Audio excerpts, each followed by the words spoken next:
Hi, it's Dwyer, gamblersadvisory.com. It's the week of the fight.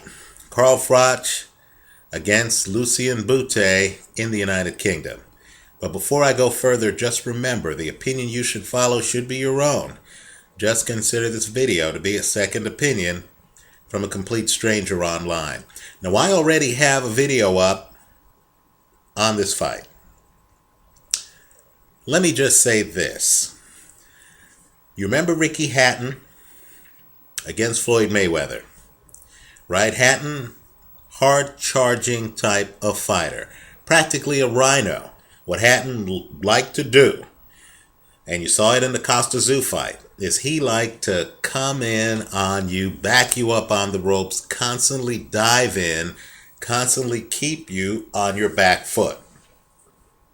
So, of course, Floyd Mayweather knew that Ricky Hatton was going to come inside, right? Let me also make the point that fighters who always do the same thing, where you always know the guy's going to come inside, whether it's Ricky Hatton or Powell Wolak, I believe their predictability is a liability at the championship level.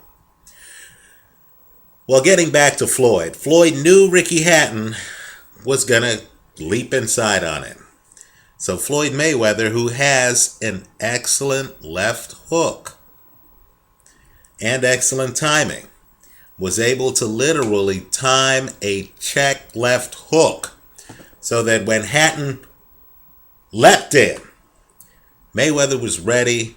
Mayweather hit him with the left hook on the button. That's the punch that changed that fight. That's the punch that led to the 2 knockdowns Hatton suffered in that fight. That's the punch that was most responsible for Floyd Mayweather's stoppage of Ricky Hatton. Let's back up the clock to an earlier generation.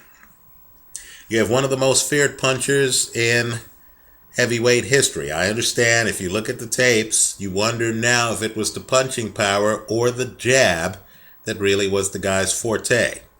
But Sonny Liston back then was known as a fearsome puncher. He's fighting Muhammad Ali, right? First fight in which Cassius Clay has called himself Muhammad Ali, right? Liston comes in. It's the rematch. Liston charges in. Ali throws what we now refer to as the phantom punch. Understand the timing. Liston's bobbing his way in. Ali has a split second to do something. He drops the punch.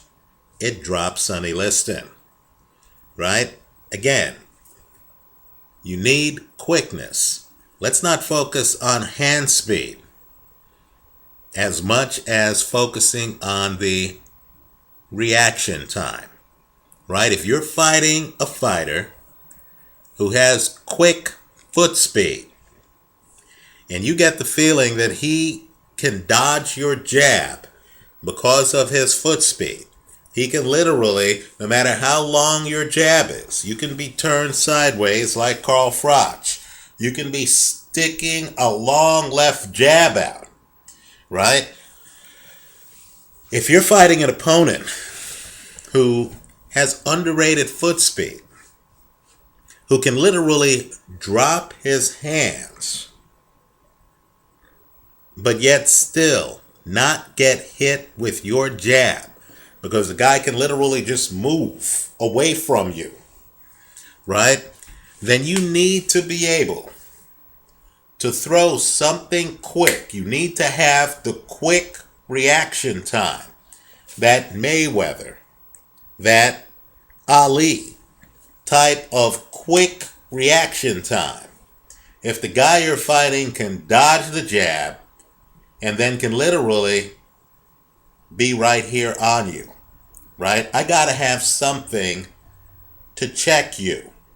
If you're able to dodge the jab and then leap in, especially if when you leap in, I don't know what you're gonna hit, because you're a devastating body puncher in addition to having hand speed, in addition to being able to take me out up top.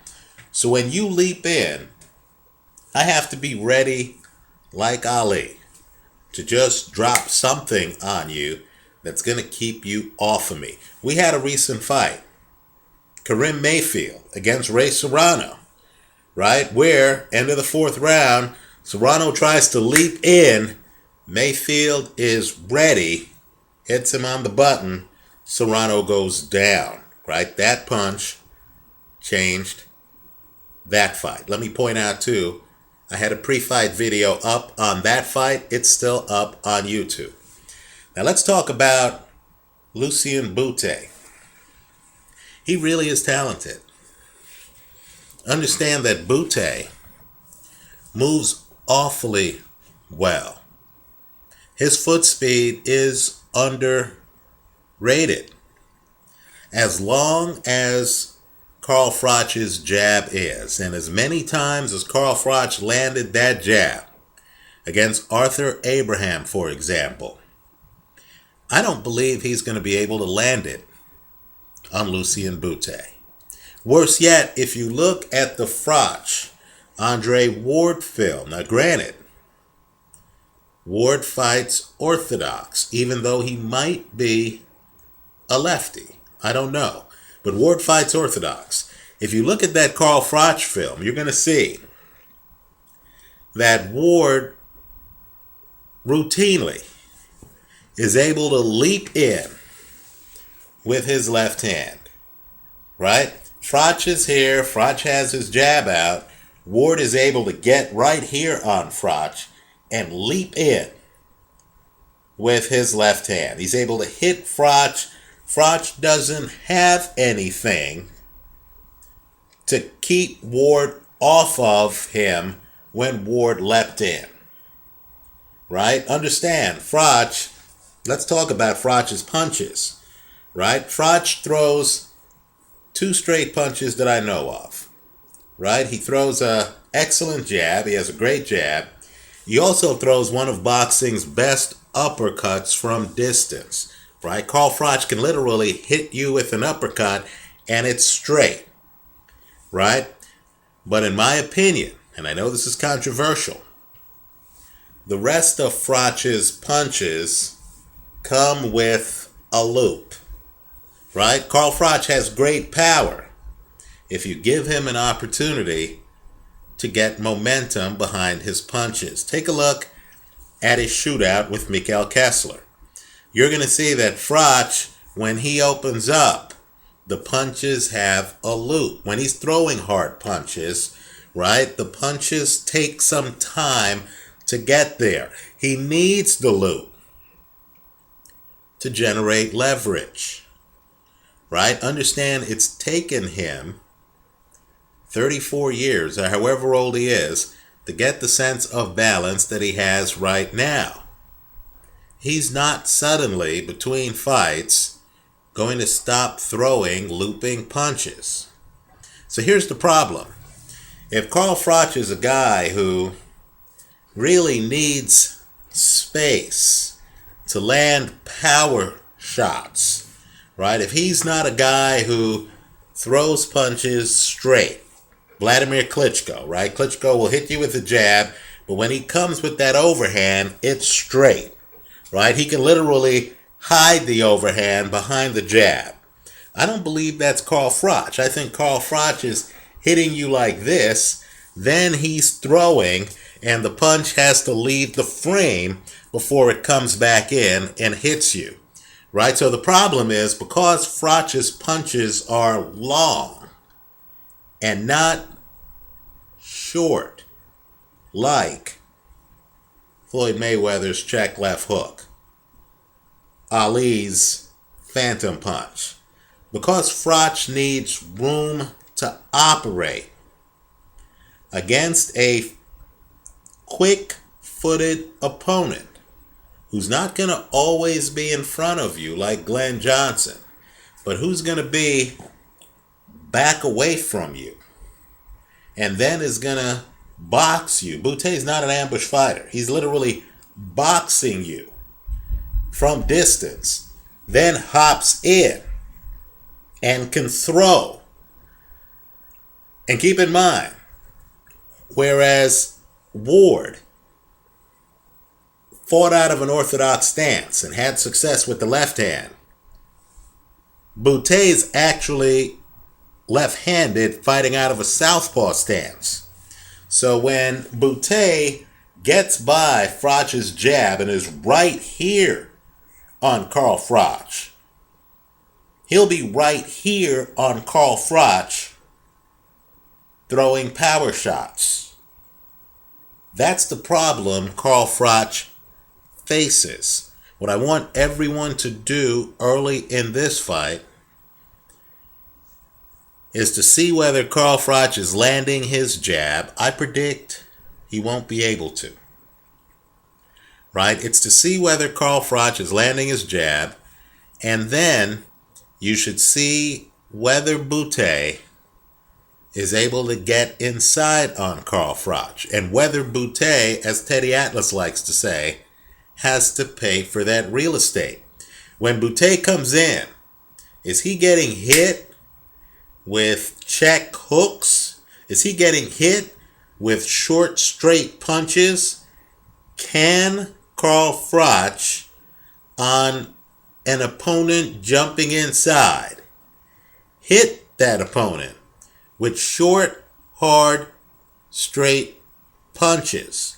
Aside from hand speed, and Froch's hand speed is not above average, does Froch have the reflexes to throw that short punch if he's facing a guy with foot speed who can get by his jab? If the answer is no, I believe Carl Froch loses this fight badly. Let me go one step further.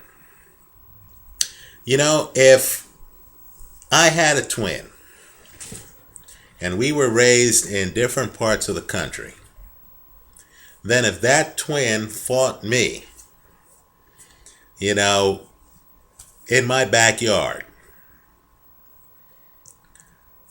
maybe the fact that I'm, at home and I know my backyard better than him, maybe that matters. Right? Maybe I would have a home field advantage. But doesn't there come a point where the location doesn't matter? In other words, if I'm fighting prime Vladimir Klitschko, and I get Vladimir Klitschko to fight me in my backyard, don't I still get my butt kicked? The problem here, and I know they're fighting in Froch's backyard, but will the location change the fact that Carl Froch doesn't have the quick reflexes and short punches or the hand speed to deal with Lucian Bute? I would argue that it doesn't. I believe Bute knows he's one of boxing's best. I'll tell you, the reason I don't have Bute listed on my top pound-for-pound list is simply because of the last round of the first Libredo-Andrade fight. I think there's an open question on Bute's chin. I believe Carl Froch has a puncher's chance in this one. But as the fight progresses, I believe even the judges at this fight are going to realize that Lucian Bute is the fighter piling up more points. Right? I like Bute in this one. I think the difference between the two guys is really the fact that Bute moves better than Froch. In my opinion, Bute is a much better fighter than Mikhail Kessler, right, who gave Froch a great fight, right? And I believe that Bute, like Andre Ward, is a technician in the ring who's acutely aware that Carl Froch has a problem dealing with fighters who can jump in past his jab and get up close on him on his right side. I mean, literally, because Froch throws long looping punches, I believe you can smother Froch's power. So, quick guide to watching this fight.